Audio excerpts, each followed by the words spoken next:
Most people believe clarity comes from answers. They think if they read enough books, watch enough videos, or listen to the right expert, something inside them will finally settle. But clarity doesn't come from answers. It comes from removing what isn't true. Socrates understood this long before modern psychology existed. He saw that people weren't lost because they lacked intelligence. They were lost because they lived inside beliefs they had never questioned. Beliefs inherited from parents, culture, fear, trauma, religion, comparison, and survival. And once a belief goes unexamined long enough, it stops feeling like a belief. Feels like reality. This is why people suffer without understanding why. They feel anxious, directionless, insecure, or mentally exhausted. Yet when asked what exactly is wrong, they struggle to explain it. The problem isn't life. The problem is unchecked assumptions. The Socratic method was never meant to motivate people. It was designed to unsettle them, to quietly dismantle false certainty, to expose how fragile most truths really are. Socrates didn't walk around giving wisdom. He walked around asking questions that made people uncomfortable. Not aggressive questions, simple ones. Questions that forced the mind to slow down and look at itself. And this is where personal growth actually begins. Not when you feel inspired, but when your inner narrative starts to crack. Most people move through life assuming their thoughts are accurate. They trust their interpretations automatically. If they feel insecure, they assume there must be something wrong with them. If they feel lost, they assume they've failed. If they feel behind, they assume others are ahead. Rarely do they ask, "What must I believe for this feeling to make sense?" That single question is more powerful than years of advice. Because emotions don't appear randomly. They are logical responses to beliefs, whether those beliefs are true or not. If you believe your worth depends on achievement, anxiety makes sense. If you believe clarity should come early in life, confusion feels like failure. If you believe others are constantly judging you, self-consciousness becomes inevitable. The emotion isn't the problem. The belief underneath it is. The Socratic method teaches you to trace feelings back to their intellectual roots. To treat your inner world like an investigation rather than a courtroom. Not "how do I stop feeling this?" but "why does this feel true to me?" Most people never ask that question honestly because it threatens their identity. If a belief collapses, something familiar disappears. And the mind prefers familiar pain over unfamiliar freedom. This is why growth feels destabilizing at first. Socrates called this state aporia, the moment when you realize you don't know what you thought you knew. Modern people call it confusion. But it's not confusion. It's mental recalibration. When illusions fall away, there's a brief silence. That silence scares people. They rush to fill it with new labels, new ideologies, new self-help systems. But the Socratic path asks you to stay there. To sit inside uncertainty without immediately trying to resolve it. Because clarity doesn't arrive through force. It emerges through honesty.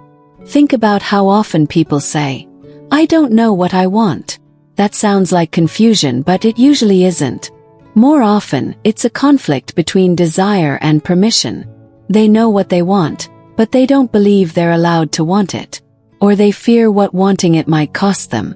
So the mind creates fog as protection. The Socratic method cuts through this by asking uncomfortable follow-ups. What would happen if you admitted what you want? Whose disappointment are you trying to avoid? What identity would collapse if you chose differently? These questions don't give you direction. They remove resistance.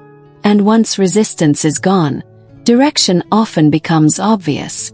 This is why Socrates believed wisdom begins with recognizing ignorance. Not ignorance as stupidity, but ignorance as false certainty. Most people aren't wrong because they don't know. They're wrong because they think they know. They think they know what success is. They think they know who they are. They think they know what's possible for them. But when you question these assumptions carefully, patiently, without hostility, cracks begin to form. And through those cracks, clarity enters. The Socratic method also reveals something deeply uncomfortable. Much of what we call personality is unexamined habit. We say, "This is just who I am," when what we really mean is, This is who I learned to be under certain conditions. Ask yourself honestly, how many of your traits are chosen and how many are adaptations? Are you quiet because that's your nature, or because being quiet once kept you safe? Are you agreeable because you're kind, or because conflict once felt dangerous? Are you ambitious because you're driven, or because approval became survival? These questions don't accuse. They clarify. And clarity dissolves shame. Once you see behavior as learned rather than fixed, change stops feeling like betrayal of the self. It becomes an act of alignment. This is one of the most important outcomes of Socratic thinking. You stop confusing self-awareness with self-attack. You don't judge yourself for thinking certain thoughts. You examine them. You don't suppress emotions. You interrogate their logic. Over time, your inner world becomes quieter, not because thoughts disappear, but because fewer of them go unquestioned. And a questioned thought loses its power. This is why the Socratic method creates mental resilience. When something triggers you, you no longer react immediately. There's a pause, a gap, a moment where you ask, what assumption just got activated? That pause is freedom. Most people never experience it. They live inside reactions, identities, and narratives they didn't consciously choose. And then they wonder why life feels heavy. Socrates believed that the greatest danger wasn't being wrong, it was being unexamined. Because an unexamined belief can quietly control an entire life. The belief that you're behind. The belief that you're not enough. The belief that clarity should already be here. Once questioned, these beliefs often fall apart. And what replaces them isn't certainty. It's flexibility. A flexible mind doesn't panic when answers aren't immediate. It doesn't cling to rigid identities. Doesn't collapse when plans change. It adapts. That's real personal growth. Not becoming more confident. Not becoming more positive. But becoming less controlled by false assumptions. The Socratic method doesn't tell you who to become. It removes what you're not. And what remains feels quieter, steadier, and more grounded than any motivational state ever could. This is why clarity feels subtle when it arrives.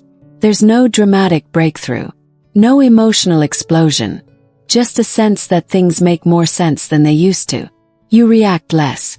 You overthink less. You chase less validation. Because when beliefs are examined, they stop demanding constant defense. And this is the final truth Socrates understood.